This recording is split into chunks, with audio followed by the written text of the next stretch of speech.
Bonjour, j'espère que vous allez bien. On se retrouve pour une nouvelle vidéo sur Essilor qui vient de publier son premier semestre 2025. Je suis en plus-value de 31% sur le titre. On va voir tout ça dans les détails. On démarre avec un avertissement.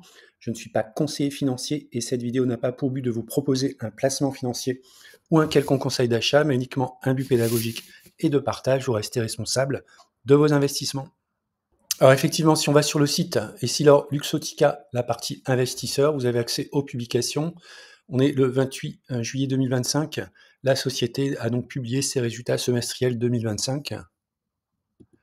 Alors, si on regarde donc le résultat du deuxième trimestre et du premier semestre, donc la société fait état d'une solide croissance du chiffre d'affaires de 7,3%.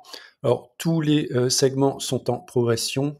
Alors, le segment PS, c'est tout ce qui est solutions professionnelles, et DTC, c'est direct to consumer. Donc, les deux sont en croissance. À noter également la partie Ray-Ban Meta qui explose, plus de 200% des ventes. Donc, l'association avec Meta est très bénéfique pour les deux entreprises. Et puis on va regarder un petit peu plus dans les détails les données financières. Alors, on va regarder le compte de résultats ajustés, donc au premier semestre.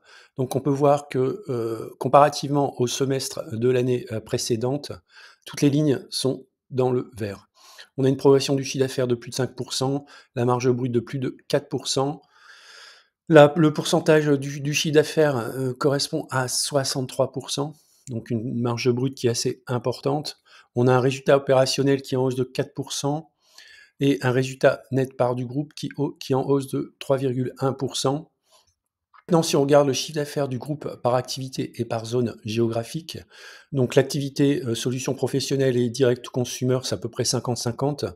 On voit qu'on a une très belle progression de la partie direct to consumer, de plus de 10% et de 4,2% la partie professionnelle. Au niveau géographique, donc on a deux moteurs que sont l'Amérique du Nord et la région européenne, avec 6 milliards pour la partie Amérique du Nord et un peu plus de 5,4 milliards la partie Europe. Toutes les deux sont en progression respective de 3,5 et 8,8. La seule région qui est un peu en retrait, c'est l'Amérique latine.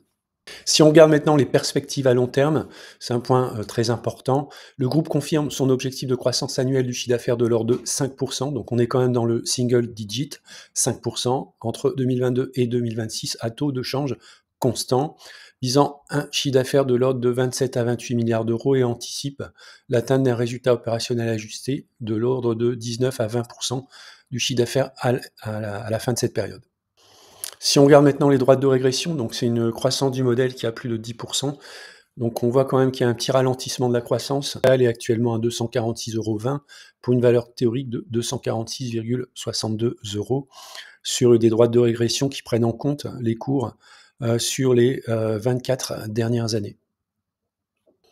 Alors si on regarde l'évolution du cours sur une période un peu plus récente, c'est-à-dire un point de départ d'un point bas qui était en 2020 autour des 90 €, on voit qu'il y a un très beau parcours de l'action. Donc elle est dans un canal haussier. On est plutôt sur la partie haute du canal haussier, même si on a eu une petite poussée vers les 300 €. On a effectué une correction pour revenir à l'intérieur du canal, donc qui se trouve donc ici dans cette zone. On avait une zone de support, donc on a failli casser ici au début du mois de juin. Et puis on est en train de repartir. Alors si on regarde l'analyse trimestrielle avec Ishimoku, donc on voit qu'on est au-dessus du nuage, au-dessus de la Tenkan et de la Kijun, donc on est toujours dans une tendance positive de très long terme. Si on regarde maintenant sur les données mensuelles, on voit on est actuellement entre la Tenkan qui se situe à 256 € et la Kijun qui se situe à 228 €. Donc les cours oscillent à l'intérieur ici de ces deux valeurs. Si on passe sur une analyse hebdo, cette fois-ci, on voit qu'on est très proche d'un nuage, qu'on va peut-être traverser vers le bas s'il y a une consolidation sur l'action Essilor Luxottica. Pour cela, il faudrait effectivement passer sous la Tenkan et franchir le nuage, ce qui donnerait potentiellement un inversement de tendance, sachant qu'on a ici un support qui est assez important autour des 229 €.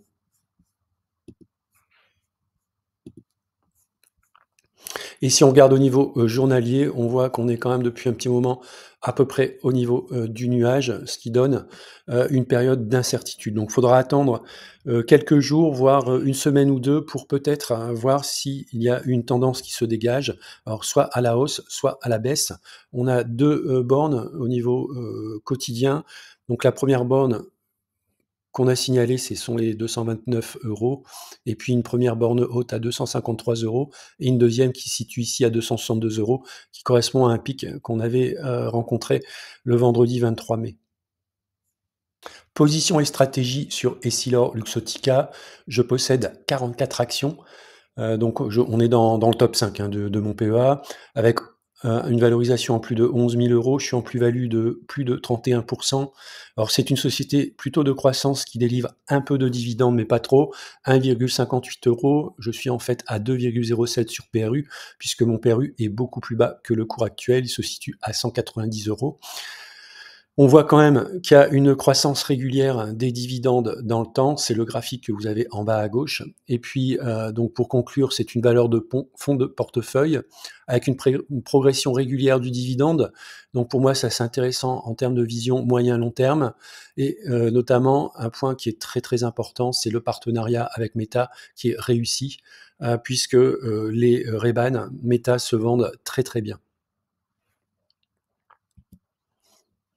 Voilà, c'est la fin de la vidéo. Je vous remercie de l'avoir regardée. N'hésitez pas à mettre des commentaires si vous le souhaitez. Et puis je vous dis à bientôt pour une prochaine vidéo.